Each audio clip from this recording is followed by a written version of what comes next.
여러분, 우리가 로마서 16장의 말씀을 읽었는데요. 사도 바울은 이 16장까지의 말씀을 기록하면서 이 16장에서는 특별하게 34명의 사람들을 열거하고 있어요. 이 사람들이 누구일까를 생각해 보면 그들은 모두가 다 바울하고 함께 기도했던 사람들이고 수고했던 사람들이고, 그리고 주님의 나라를 위해서 함께 헌금을 했던, 조력을 했던 사람들이기도 합니다. 이 사람들을 보니까 떠오르는 사람들이 참 많아요. 새벽에 제가 잠시만 생각을 해보았는데, 그래도 주방에서 일하시는 분들이 떠올랐고요. 그리고 차량 봉사하시는 분들도 떠올랐습니다. 지하에서 늘 주차를 해주시는 분들이 떠올랐고요.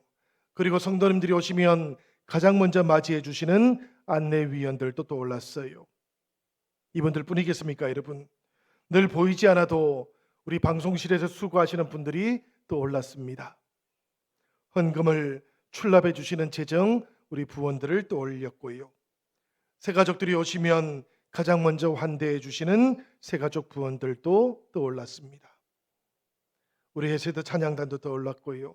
찬양 단원들 속에서 함께 주님의 역사하심을 기다리고 있는 기도하는 이들도 떠올랐어요. 오늘 강단 앞에 있는 꽃들을 보니까 꽃꽂이에 함께 참여했고 또 섬겨주셨던 손길들도 떠오릅니다. 여러분, 우리 교회 안에는 중보기도팀도 있어요. 수요일마다 모여서 기도하시는데 늘 교회를 위해서 기도하고 또 특별히 아프신 분들을 위해서도 함께 기도를 합니다. 새벽에도 저녁에도 늘 그렇게 기도하시는 분들이 계십니다. 지난 수요일 밤에는 예배를 드리는데 이름을 붙이지 않고 몽골과 캄보디아를 위해서 헌금해 주신 분도 계셨어요. 생각을 해보면 여러분, 교회는 이런 헌금으로 유지되는 곳이기도 합니다. 멀리 있는 이웃들에게 선교하기 위해서 헌금하는 분이 계시고요. 가까운 곳에 있는 이웃들을 섬기기 위해서 헌금하시는 분도 계시는 것이지요. 이렇게 봉사하고 기도하고 그리고 함께 헌금으로 조력하는 분들, 그들은 모두가 다 생각을 해보면 우리 주 예수 그리스도 때문에 섬기고 봉사하는 겁니다. 오늘 우리가 봉독했던 로마서 16장에도 보면 가장 눈에 띄는 단어가 그래서 주 안에서라는 말이에요. 그리스도 안에서라는 말이기도 합니다. 여러분, 바울이 사람들을 추천했던 근거가 뭔가 하면 바로 예수 그리스도였거든요. 바울은 사람들이 자기를 위해서 충성하는 것에 대해서는 관심이 없었습니다. 오직 한 가지, 주님을 위해서, 주님의 교회를 위해서 사람들이 얼마나 충성했는가, 여기에만 관심을 가졌던 것이지요. 그래서 사람들에게는 잊혀졌다고 할지라도 하나님께는 너무나 유명했던 사람들이었던 이 사람들의 이름을 로마서 16장에서 기록을 하고 있는 겁니다. 여러분, 우리 이미지 파일을 하나 보실까요? 우리 이 이미지 파일이 무슨 파일인고 하면 2022년에 개봉한 보고타라는 영화의 이미지 파일이에요. 2020년에 촬영을 시작하기는 했었습니다. 그런데 코로나 때문에 멈추어졌다가 2022년에 다시 촬영을 해가지고 완성된 한국 영화인데요.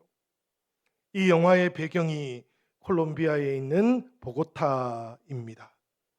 그러니까 콜롬비아는 미국에 있는 주 이름이 아니고 남미에 있는 나라 이름인 것이지요. 이곳으로 이주를 해왔던 사람들, 한국 이민자들의 삶을 다루고 있는 영화가 바로 이 영화입니다. 우리는 보통 남미를 배경으로 하면 범죄 영화를 떠올립니다. 그런데 이 영화는 그런 영화가 아니고, 말하자면 세상의 끝으로 갔던 사람들, 그 사람들에 대한 이야기예요. 한국에서 낯선 땅으로 이주해 가서 그 낯선 땅에서 땀을 흘리며 살아왔던 사람들의 이민사를 다루고 있는 영화가 바로 이 영화예요. 여러분들도 한번 찾아서 꼭 보시기를 바랍니다. 그런데 저는 이 영화를 보다가 보고타에 있는 교회를 하나 떠올렸어요. 이 보고타라는 도시가 해발 고도가 2640m나 됩니다. 그러니까 웬만한 산보다 높은 것이지요. 아주 높은 곳에 위치해 있는 고원 도시가 보고타인데 이곳에 교회가 있어요. 그 교회의 외양이 이렇습니다. 벽돌로 만들어 놓은 교회예요. 이 교회를 지을 때 광고가 하나 나갔는데 이런 광고가 나갔습니다. 산꼭대기에 교회를 지으려고 합니다. 누구든지 죄가 있다고 생각하시는 분은 회개하는 마음을 가지고 벽돌 2장씩만 보내주시기 바랍니다. 그 돌들을 가지고 교회를 짓고 싶습니다. 수많은 사람들이 벽돌을 보내기 시작했습니다. 전국에 있던 사람들이 자신의 죄가 생각날 때마다 벽돌을 2장씩 보내주었던 것이지요. 이렇게 해서 성전이 완성되었고 그래서 별명도 하나 붙게 되었습니다. 바로 회개의 산성이라는 별명이었어요. 이 교회를 떠올려 보면 여러분, 이 교회는 사람들의 힘으로만 지어졌던 교회가 아닙니다. 마음이 함께 모였던 교회인 것이지요. 그리고 바로 그 마음 위에다가 하나님께서 은혜를 부어주셨고 그리고 하나님의 역사하심이 동행하고 있던 교회였던 겁니다. 저는 여러분, 바울의 사역도 역시 이렇게 마음이 모아진 것이라는 것을 깨닫게 되었습니다. 우리가 사도행전과 로마서의 말씀을 통해 보면 우리에게 잘 알려져 있는 동역자들이 있지요. 실라가 그렇고 누가가 그렇고 그리고 마가 요한도 그렇습니다. 그렇지만 또 생각을 해보니까 바울에게는 눈에 잘 보이지 않았던 동역자들도 있었던 것이지요. 그들의 기도가 있었고 그들의 헌신이 있었고 그리고 그들의 헌금도 함께 있었기 때문에 주님을 위한 위대하고 거룩한 사역들이 온전하게 완성되어질 수 있었던 겁니다. 여러분, 우리들 모두가 바울과 함께 했던 세상에서는 무명하나 하나님께는 유명했던 사람들을 기억할 수 있기를 바랍니다. 그 첫 번째 사람으로 바울이 꼽고 있는 사람이 겐그레아 교회 출신의 베베라는 집사였어요. 로마서 16장 1절과 2절은 이 사람에 대해서 이렇게 말하고 있습니다. 내가 겐그레아 교회 일꾼으로 있는 우리 자매 베베를 너희에게 추천하노니 너희는 주 안에서 성도들의 합당한 예절로 그를 영접하고 무엇이든지 그에게 소용되는 바를 도와줄지니 이는 그가 여러 사람과 나의 보호자가 되었음이라. 이 말씀을 통해 바울이 지금 뭐라고 말하고 있는가 하면 베베 자매가 필요로 하는 것, 그것을 로마 교회가 꼭 도와주라고 이렇게 권면하고 있는 것이지요. 이유가 무엇인가 하면 고린도에 있을 때, 겐그레아에 있을 때 이 베베가 여러 사람들과 바울을 도와주었다는 겁니다. 보호자가 되어 주었다라는 것이지요.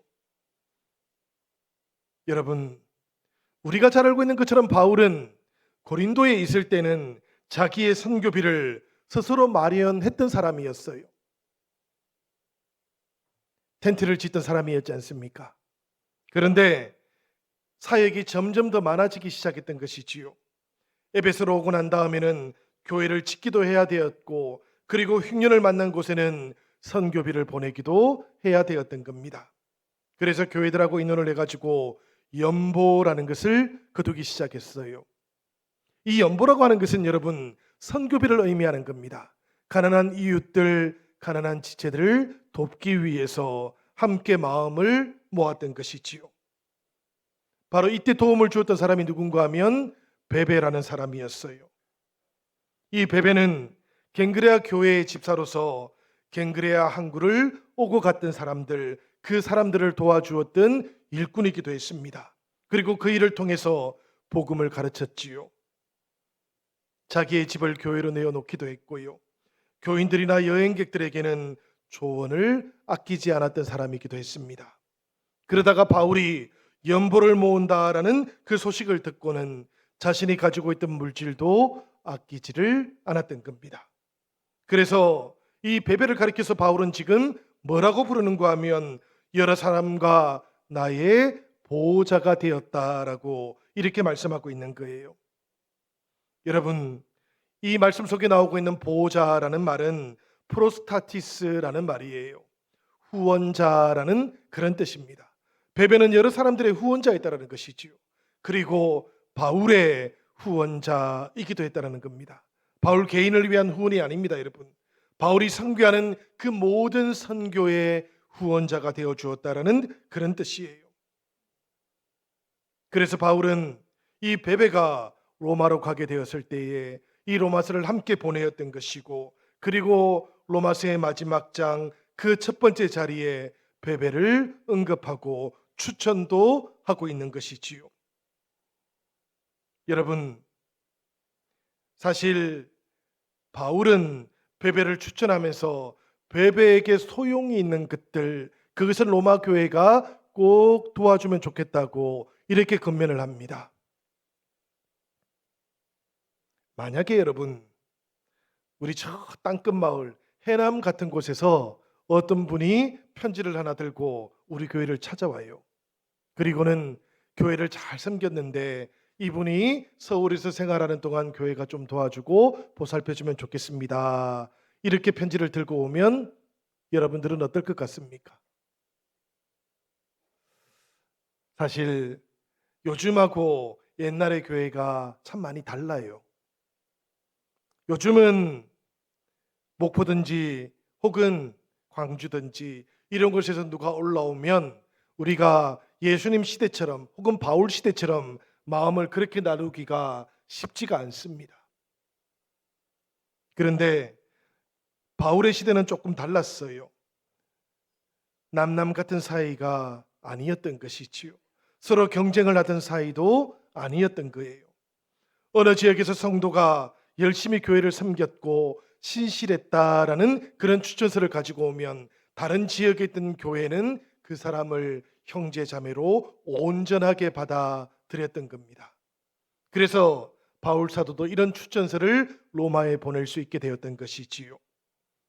여러분, 바울의 사역 속에 바로 이와 같은 베베의 조력이 있었고 도움이 있었고 그 위에 하나님의 은혜가 함께하고 있었다는 것을 우리도 기억하면 좋겠습니다. 모세가 성막을 만들 때 이런 일이 한 번 있었어요. 성막 중에는 늘판이라는 게 있거든요. 이게 성소하고 지성소 그 주변을 둘러싸는 막입니다. 하나님께서는 이 성소를 막고 있는 늘판의 그 아래쪽에 받침을 만들라고 하셨어요. 늘판지 하나에 2개씩 받침을 만들라고 했는데요. 출애굽기 26장 18절과 19절의 그 내용이 이렇게 나옵니다. 우리 같이 한번 읽어보시지요. 너는 성막을 위하여 늘판을 만들되 남쪽을 위하여 늘판 20개를 만들고 20늘판 아래에 은 받침 40개를 만들지니 이쪽 늘판 아래에도 그 2촉을 위하여 2받침을 만들고 저쪽 늘판 아래에도 그 2촉을 위하여 2받침을 만들지며. 이건 여러분 남쪽을 위해 만들어 놓은 늘판과 받침이에요. 당연히 북쪽에도 늘판을 만들어야 했습니다. 그리고 동쪽과 서쪽에도 조금 더 작은 늘판을 가지고 막았어야 해요. 그래서 모두가 다 96개의 받침이 필요하게 되었습니다. 하나님께서는 그 받침들을 모두 다 은으로 만들라고 하셨어요. 그리고 덧붙이시기를 이스라엘의 20살 이상 된 이스라엘 남자들은 모두가 다 은 2분의 1 세계를 바치라고 그렇게 이야기를 합니다. 하나님께서 이렇게 말씀하신 데는 이유가 있어요. 여러분, 은 1세겔은 보통 4일 임금에 해당됩니다. 그러니까 2분의 1 세겔이라고 하는 것은 이틀 정도의 임금을 말하는 것이지요. 성막이라는 것은 당연히 하나님의 집입니다. 하나님의 것이에요. 그렇지만 이스라엘의 모든 가장들이 함께 참여해서 그렇게 마음을 모으면 온 이스라엘의 성막도 될 수 있다는 것을 보여주고자 알려주고자 하셨던 것이지요. 그래서 하나님께서는 이스라엘의 부자들에게 더 많이 내라고 하지 않았습니다. 가난한 사람들에게 적게 내거나 안 내어도 된다고도 말씀하시지 않으셨어요. 이틀치만 하나님 앞에 온전하게 드려보라고 온 이스라엘의 가장들이 그렇게 마음을 모아보라고 그렇게 말씀을 주셨던 것이지요. 그러니까 생각해 보면 성막이라는 것은 그렇게 마음이 모아졌던 자리였던 겁니다. 여러분, 저는 우리 영신교회가 이런 교회가 되면 좋겠습니다. 하나님의 성전이지만 우리들 모두의 성전도 되면 좋겠어요. 여러분, 마르틴 루터라는 사람은 비텐베르크에서 목회를 했습니다. 사실 여러 곳에서 설교를 하기는 했지만 비텐베르크에 있는 그 출구 쪽에 있는 성교회에서 늘 목회를 하고 살았거든요. 95개조 반박문도 여기에 루터가 걸었던 겁니다. 어느 날인가 비텐베르크에서 예배를 드리고 난 다음에 교회 소식을 전할 시간이 되었는데 그때 어떤 사람이 손을 번쩍 드는 겁니다. 그리고는 자기도 소식을 하나 전할 수 있도록 허락을 해달라 그래요. 그래서 시간을 주었더니만 이 사람이 뭐라고 얘기하는가 하면 이제 곧 겨울이 올 텐데 비텐베르크에 있는 고아들을 위해서 고아원을 하나 만들어주면 좋겠습니다. 이렇게 이야기를 하는 겁니다. 그런데 그 이야기를 듣고 있던 루터가 갑자기 예배도 끝나지 않았는데요. 축도도 하기 전이었는데 그 예배당을 급하게 나가는 겁니다. 어디로 갔는가 보니까 그 예배당 바깥에 있는 사무실로 들어갔던 거예요. 그리고는 사무실에서 서랍을 열고는 독일 정부로부터 받은 금메달을 들고 다시 들어왔던 것이지요. 그리고는 금메달을 주면서 고아원을 만드는데 이 금메달도 꼭 사용해 달라고 이렇게 부탁을 하는 겁니다. 이 모습을 봤던 교인들이 모두가 다 마음을 모으기 시작했어요. 그리고 겨울이 오는 그때 고아원을 만들 수 있었던 것이지요. 비텐베르크를 가면 여러분 출구 쪽에 이 성교회가 있어요. 그리고 거기에서 대략 한 150m 정도 가면 시민교회라는 것이 한가운데 있습니다.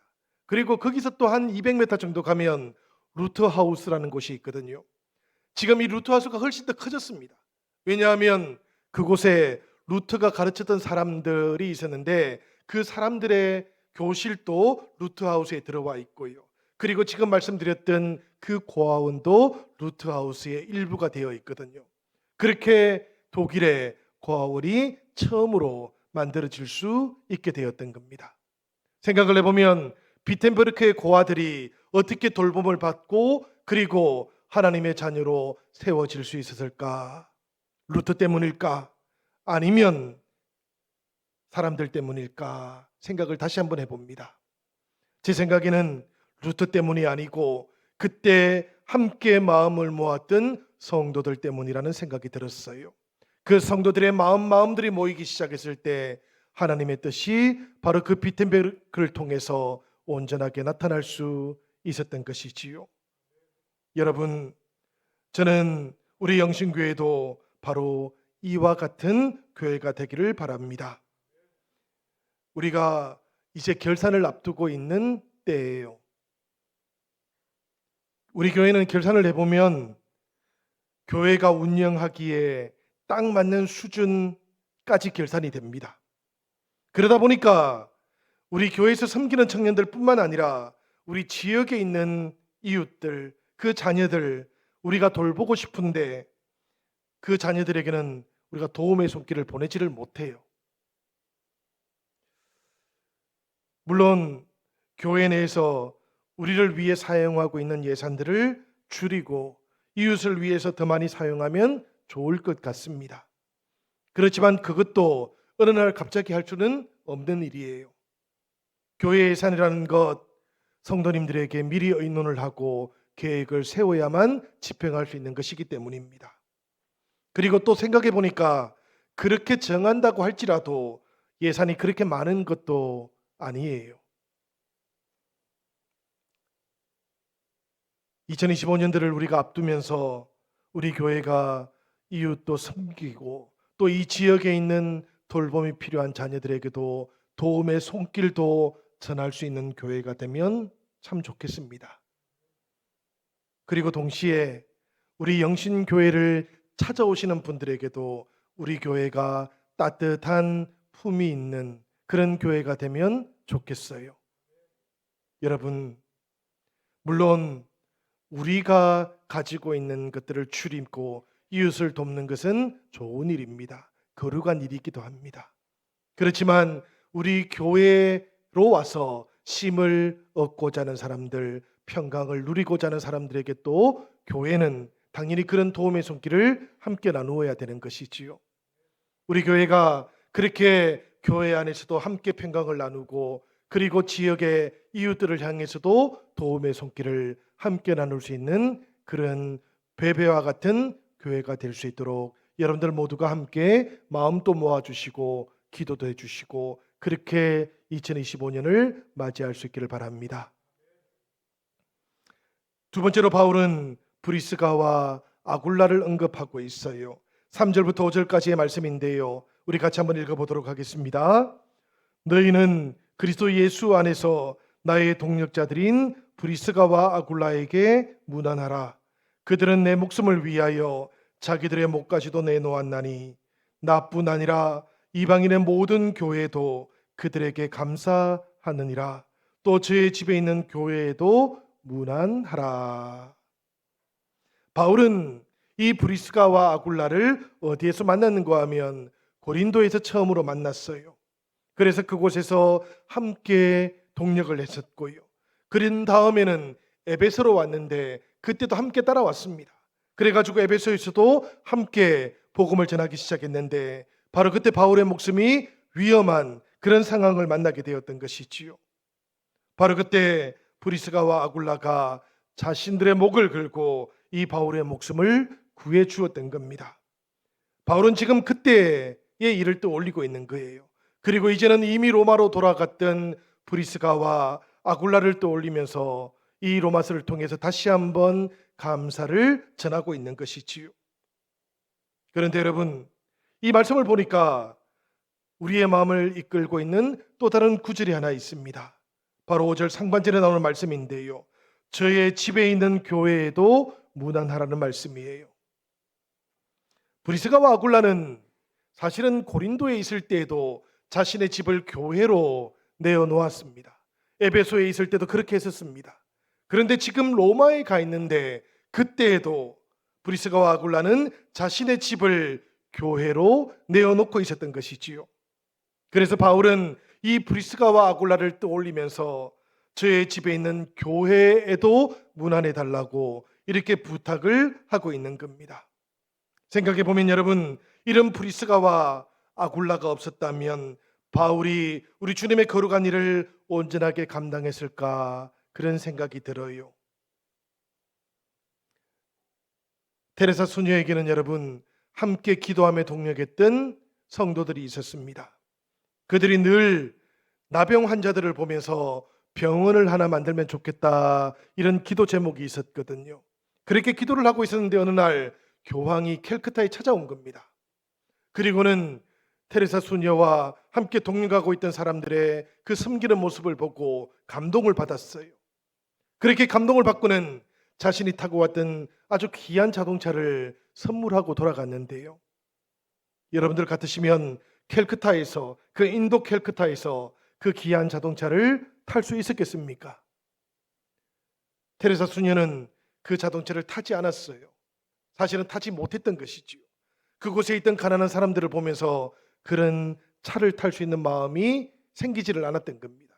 그렇게 움직이지 않는 자동차가 그곳에 서 있었는데 함께 기도하던 동역자들이 수녀님을 찾아가서 이렇게 이야기한 겁니다. 수녀님, 이렇게 차를 타지 않고 두면 결국에는 녹이 슬게 될 것이니까 이 자동차를 팔면 어떻겠습니까?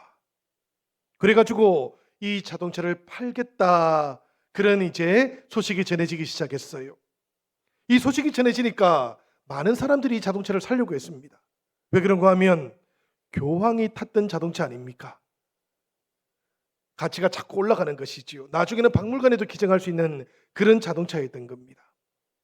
결국에는 사고자 하는 사람이 점점 많아지니까 경매에 붙여야만 했어요.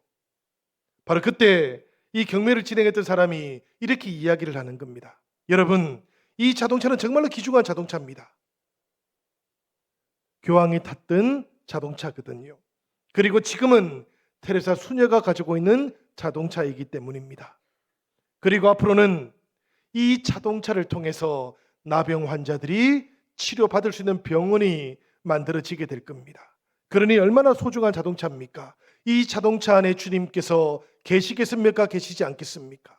당연히 우리 주님께서 계시는 자동차가 될 겁니다. 이렇게 이야기하니까 여러분, 이 자동차가 정말로 생각지도 못했던 엄청난 가격에 판매가 되었어요.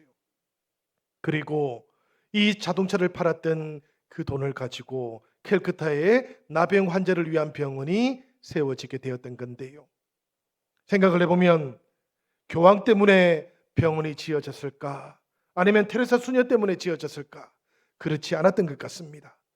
나병 환자를 위한 병원은 사실은 함께 기도하고 함께 동력했던 그 기도자들의 기도가 있었기 때문이었던 것이지요. 여러분, 서두에 제가 말씀을 드렸습니다. 우리 영신교회 안에도 기도하시는 분들이 계십니다. 수요일마다 모여서 기도하시는 분들이 계시고요. 새벽마다 그리고 저녁마다 함께 기도하는 성도님들이 계십니다. 늘 성도들 한 사람 한 사람을 위해서, 성도들의 일상을 위해서, 그리고 그 일상이 걸어간 주님의 삶이 되기 위해서 함께 중보하며 기도하는 성도님들이 계셔요.